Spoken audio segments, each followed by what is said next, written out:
diría el escritor Fyodor Dostoyevsky, el hombre que tiene conciencia sufre mientras reconoce su pecado. Ese es su castigo. En este video te presento las 3 formas en que arruinas tu vida. La primera forma en que arruinas tu vida es la inacción. Irónicamente, tú conoces las diferentes áreas de tu vida que requieren de atención. Tú sabes cuáles son los rasgos de tu personalidad que deben ser cultivados, trabajados o erradicados. Tú intuyes cuáles son los aspectos de tu vida que te están impidiendo desarrollarte como individuo. Con toda probabilidad, ya has pensado en aquello que te ha estado obstaculizando de ser quien debes ser. La pasividad mortal es precisamente el ciclo de inacción en el que no tomas decisiones significativas que cambien el rumbo de tu historia y por lo tanto se genera una profunda frustración e insatisfacción al no poder experimentar la vida que deseas experimentar. Y esa frustración a su vez te lleva inevitablemente al escape de la realidad mediante la autocomplacencia.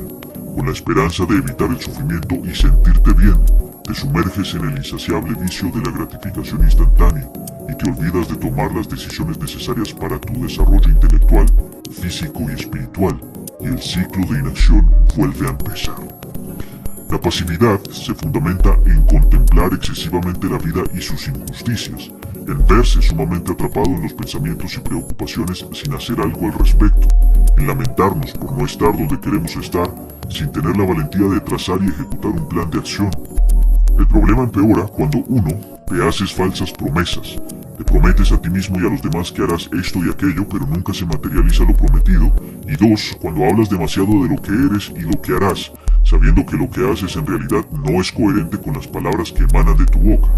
El pensamiento de querer mejorar se queda entonces atrapado en el mundo abstracto de las ideas. Y tú, al no ver el pensamiento materializado, te enojas contigo mismo y con los demás. La vida ante tus ojos se vuelve injusta e insufrible. El mundo, un lugar de miseria y soledad, y las personas, seres repugnantes y parasitarios. Limitarse a reflexionar sin actuar en consecuencia produce un abismal resentimiento con la vida misma, y no hay veneno más mortal y corrosivo que vivir en resentimiento. Diría Nietzsche que nada en la tierra consume al hombre más rápidamente que la pasión del resentimiento. Y es que la pasividad absoluta, el no hacer lo que se debe hacer, es en esencia cobardía. Diría Dostoyevsky, pero ¿cómo podrías vivir y no tener una historia que contar? En su obra, Memorias del subsuelo, Dostoyevsky plantea, mediante la trágica vida de su personaje principal, que existen 2 tipos de personas, las que actúan y las que piensan. Las personas que actúan son aquellas que no se detienen hasta conseguir lo que se plantean, son partícipes y conscientes respecto a lo que deben hacer. Las personas que piensan, por otro lado, si bien pueden concebir grandes ideas, al no ejecutarlas, quedan en el mísero olvido y por lo tanto destruye su autorrespeto y autoestima. Diría Dostoyevsky, no seas excesivo, lánzate a la vida, sin deliberación, no tengas miedo, la inundación te llevará y te pondrá de nuevo en pie. La segunda forma en que arruinas tu vida es al eludir la confrontación. Las adversidades son inevitables, son inherentes a la experiencia humana. Es a partir de estas que en cierto grado configuras tu carácter y la personalidad que emplearás para sobrevivir en el mundo. La falta de voluntad para enfrentar la realidad tiene profundas consecuencias psicológicas, porque evadir desafíos significa irremediablemente evadir el crecimiento. Ser honesto, hacerse respetar y establecer límites son unos de los desafíos más comunes pero más evitados, debido a su alta probabilidad de generar discordia e inconformidad. Somos tan viscerales que la verdad la digerimos como un trago amargo cargado de ofensa. Al evitar la confrontación con ánimo de preservar la armonía social, el individuo es socavado al no ejercer su autonomía y libertad de ser quien debe ser. En consecuencia, en el individuo, víctima de su propia cobardía, el desprecio interno emerge como fuerza imparable y se impide la posibilidad de crecimiento. Diría Dostoyevsky que mucha infelicidad ha llegado al mundo debido al desconcierto y las cosas que no se dicen. Eludir las confrontaciones imposibilita la oportunidad de desarrollar asertividad, carácter, templanza, valentía, elocuencia, respeto y madurez. Por eso destruye al individuo, por su mediocridad. Ahora bien, los desafíos no se presentan únicamente en el mundo exterior. Hay desafíos internos que requieren de atención inmediata.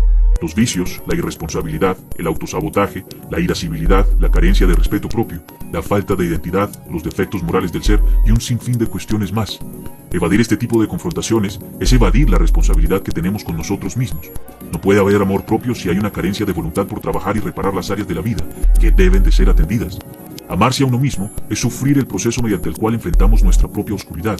Es reconocer humildemente tanto virtudes como defectos. Es tomar las decisiones difíciles que duelen en el momento, pero que son fructíferas a largo plazo. Amarse es tener el coraje de hacer lo que debemos hacer por nuestro propio bien. El hombre solo es verdaderamente libre cuando no tiene miedo de su propia sombra, diría Dostoyevsky. La tercera forma en que arruinas tu vida es la carencia de respeto propio. La forma más eficiente para cultivar desprecio, odio, insatisfacción, repulsión y antipatía por uno mismo es andar por la vida sin respeto propio y pretender tenerlo. No hay mentira más perjudicial que creer amarse a uno mismo y crear toda una fachada para convencerse a sí mismo y a los demás de que es la verdad. En su obra, Los hermanos Karamazov, Dostoyevsky introduce al padre Zoisima como un sabio espiritual que actúa como mentor de uno de los personajes principales. Este, en una conversación con Fyodor Pavlovich, padre caótico e irresponsable de los hermanos Karamazov, le dice: lo principal es que no se mienta a sí mismo.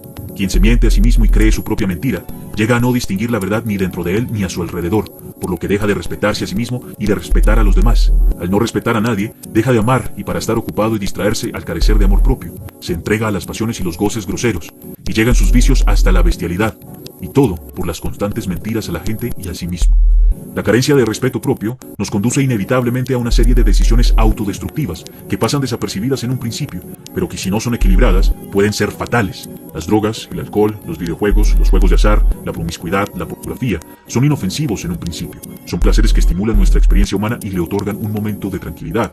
Son, de cierta forma, un agradable escape de la realidad, porque a fin de cuentas, eso es lo que el cuerpo siente, una sensación agradable de bienestar y placer. Sin embargo, el individuo no se da cuenta cuando ya ha cruzado el límite de lo soportable por su mente consciente. El individuo no se percata de que ha sometido su vida entera a la tiranía de sus mundanos placeres. Sin darse cuenta, se sumergió a sí mismo en un abismo extremadamente difícil de salir que ha perjudicado cada área de su vida. Una vez empieza a notar la pésima calidad de sus relaciones interpersonales, de su desempeño laboral y de su creciente desprecio por sí mismo, es que reconoce que el vicio controla su andar, y con ansias de salir de su mísera vida, finge que no es un adicto. Hace toda clase de artimañas y se presenta como un hombre desarrollado, maduro y competente, un hombre renovado. Formula una máscara tan real que él mismo se convence de ser un hombre limpio y seguro de sí mismo. Pero muy en el fondo, sabe que hay un dragón que debe de ser aniquilado, un dragón que atormenta su vida cotidiana y le recuerda lo frágil que es en realidad, lo miserable que es al no poder tomar las riendas de su propia vida. Fyodor Dostoyevsky diría: si quieres ser respetado por los demás, empieza por respetarte a ti mismo. Solo por eso, por el respeto propio, obligarás a otros a respetarte. Hay diferentes maneras de cultivar el respeto propio. Primero, haz lo que debes hacer para disponer de bienestar interior. Si hay traumas, adicciones, ansiedades o dificultades, busca la ayuda de un profesional. No permitas que el pasado te limite frente a las grandes posibilidades del presente. Si tienes cuestiones que perdonar, tanto a ti mismo como a los demás, perdona, suelta y acepta que la calidad de tu vida depende de la calidad de decisiones que tomas en el aquí y en el ahora, no en lo que ya fue, ni en lo que podrá ser. Segundo, haz lo que tengas que hacer para mantener tu salud física en orden. Come las proteínas y nutrientes que tu cuerpo necesita regularmente. Bebe suficiente agua, mantente en forma. Cuídate como si se tratase de la persona más importante del mundo.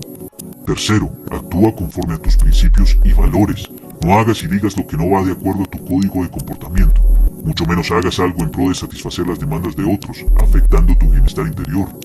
Procura actuar de forma tal que honres tu palabra. Al fin y al cabo, es mediante tu palabra que cultivas confianza en ti mismo. Es únicamente cuando cumples tus promesas y te honras como hombre que empiezas a respetarte a ti mismo. La confianza real no está sostenida por las prendas, las posesiones materiales, el estatus social o el dinero. La confianza real se fundamenta en la calidad de persona que eres y en el reconocimiento tanto de virtudes como de defectos.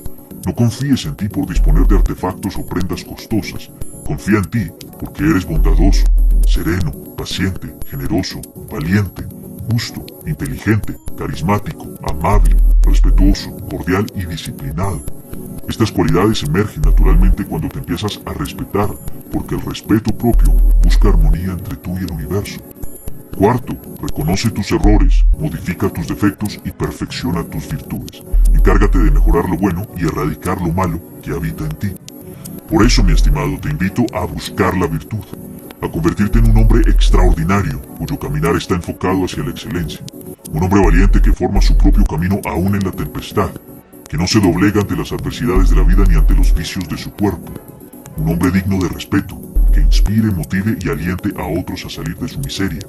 Un hombre que no huye de sus tormentos y dragones, sino que los afronta con coraje y determinación.